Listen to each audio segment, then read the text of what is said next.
Bismillahirrahmanirrahim. Assalamualaikum warahmatullahi wabarakatuh, teman-teman. Kembali lagi dengan saya Devi Oktavian dari channel Domba Kediri, teman-teman. Ya, yang pertama-tama saya akan mengucapkan terima kasih atas atensi jenengan yang sudah nonton video saya ini. Yang kedua, saya akan mengucapkan gimana kabar jenengan semuanya. Semoga jenengan semua kabarnya dalam keadaan sehat walafiat. Semoga teman-teman semua ternak podo lemu, ya toh. Dan semoga dan turun hujan, teman-teman. Ya. Teman-teman, kemarin itu ada yang menghubungi saya, teman-teman, terkait tentang analisa bisnis ternak domba ini. Tetapi sebenarnya analisanya itu insya Allah pasti untung. Akan tetapi yang jadi permasalahan adalah, Mas, gimana kalau kita awal ternak itu menggunakan modal pinjaman. Nah, jadi seperti itu. Oke, awalnya modal keuntungannya pasti untung. Yang kedua itu di pendanaan sendiri, teman-teman. Pendanaan sendiri itu pendanaan dari modal. Modalnya itu adalah modal semuanya pure modal hutangan. Jadi seperti itu. Yeah. Terus tetapi di sini dalam video kali ini saya akan menjelaskan, teman-teman, ada langkah yang terbaik gitu, selain jenengan mengambil jalan hutang, yaitu dengan cara sistem gaduh. Oke, apa itu sistem gaduh? Jadi teman-teman ya, sistem gaduh itu kalau bahasa Jawa itu adalah sistem paruan. Ya, itu sistem paruan. Tapi kalau bahasa Indonesia itu biasa dengan dikatakan sistem bagi hasil, teman-teman. Tuh.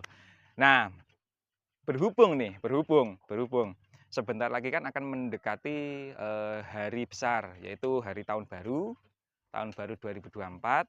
Nah, setelah tahun baru ada hari raya Idul Fitri, dan juga nanti setelah itu hari raya Idul Kurban.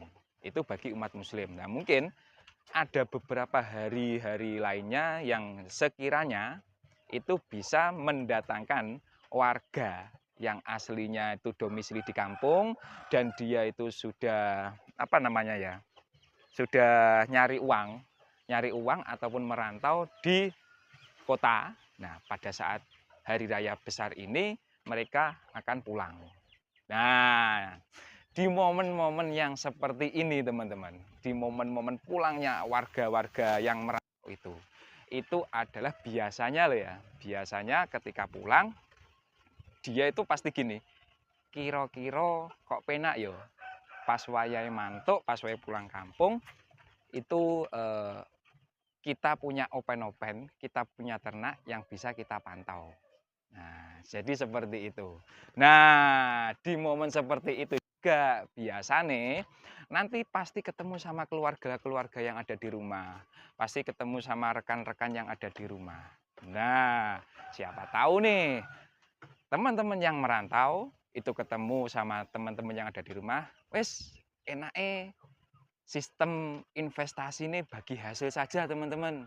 Nah, jadi seperti itu. Oke, di momen-momen yang seperti itu kalau bisa itu pasti akan mendatangkan manfaat dan mendatangkan keberhasilan dan mendatangkan juga namanya apa ya? Ya pokoknya namanya keuntungan lah, keuntungan bagi si peternak juga bagi si investor. Nah, di kesempatan yang seperti itu pasti juga yang perlu harus disiapkan adalah akadnya, teman-teman.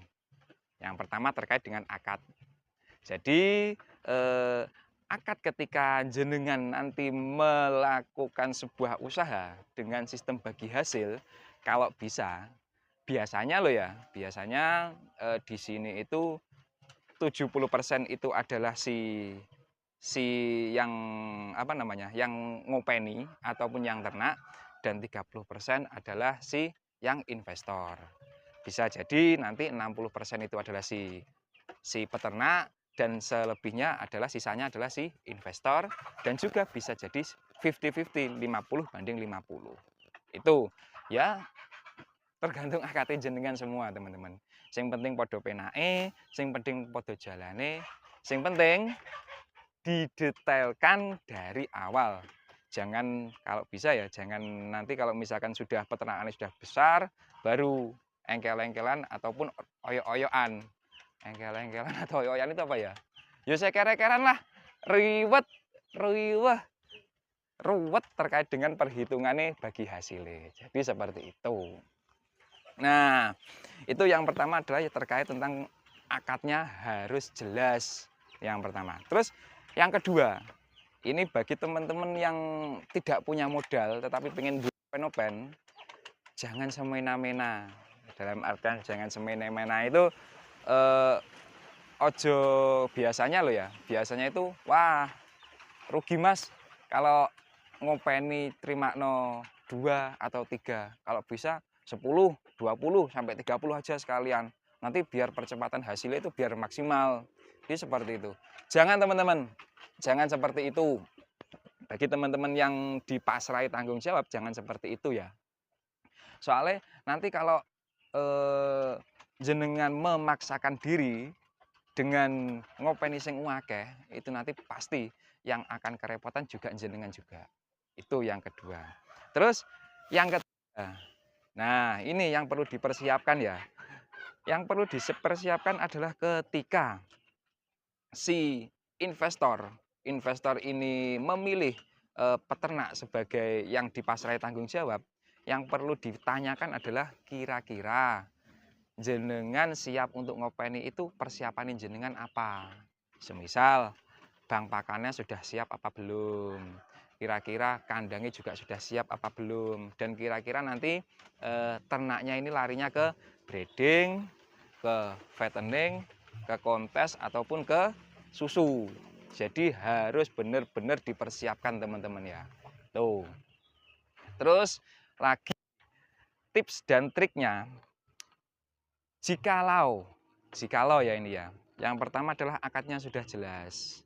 Yang kedua, jangan terburu nafsu, jangan ambisi. Dan yang ketiga adalah terkait dengan ketersediaan bahan pakan perlu diperhatikan teman-teman. Nah, ketika hal-hal ini sudah dipersiapkan semuanya, terus kalau bisa lagi si investor itu harus tahu sedikit banyak tentang kesehatan ternak. Jadi seperti itu. Soalnya nanti kalaupun toh semisal di ternaknya jenengan ada yang sakit, misalkan pilek, terus kembung, terus mencret, itu nanti jangan sampai sedikit-sedikit kita memanggil mantri ataupun dokter. Nah, meskipun di mantri itu yus memang faknya adalah kesehatan ternak, akan tetapi biasanya kalau penyakit-penyakit yang seperti itu pasti membutuhkan penanganan cepat teman-teman. Semisal saja kembung perawatannya seperti apa, nanti perawatannya seperti apa, nanti misalkan baik apa nah ya tadi ya, mencret perawatannya seperti apa, sedikit banyak jenengan yang punya uang, yang punya investor itu harus tahu tentang kesehatan ternaknya teman-teman. Tuh. Nah, lagi nih, kalau bisa ketika gaduh awal gaduh, jangan terlalu membebani bagi si peternak. Soalnya dengan kita membeli ternak yang mahal, itu pasti si peternaknya itu pasti merasa terbebani. Misalkan saja kita saat ini beli domba yang harganya 40 juta. Nah, terus setelah lagi misalkan saja beli domba yang harganya 100 juta. Nah, dapat cuma 1-2 ekor. Nah, ketika nanti ada permasalahan kesehatan, yes amit-amit nun sewu, misalkan nanti ada permasalahan sampai mati, itu yang paling tidak enak adalah si peternak yang diamanai ternak tersebut teman-teman. Nah, kembali lagi dengan cara yang sistem seperti ini, gitu. Dengan cara sistem gaduh, teman-teman ya. Dengan cara gaduh seperti ini, nenek moyang kita kakek moyang kita itu juga bisa loh. Kemarin saya dapat cerita banyak sekali, Mas. Dulu awalnya saya itu ternak dengan cara sistem gaduh. Alhamdulillah saat ini sekian ekor adalah hak milik saya sendiri, teman-teman. Oke, jadi seperti itu ya, teman-teman ya.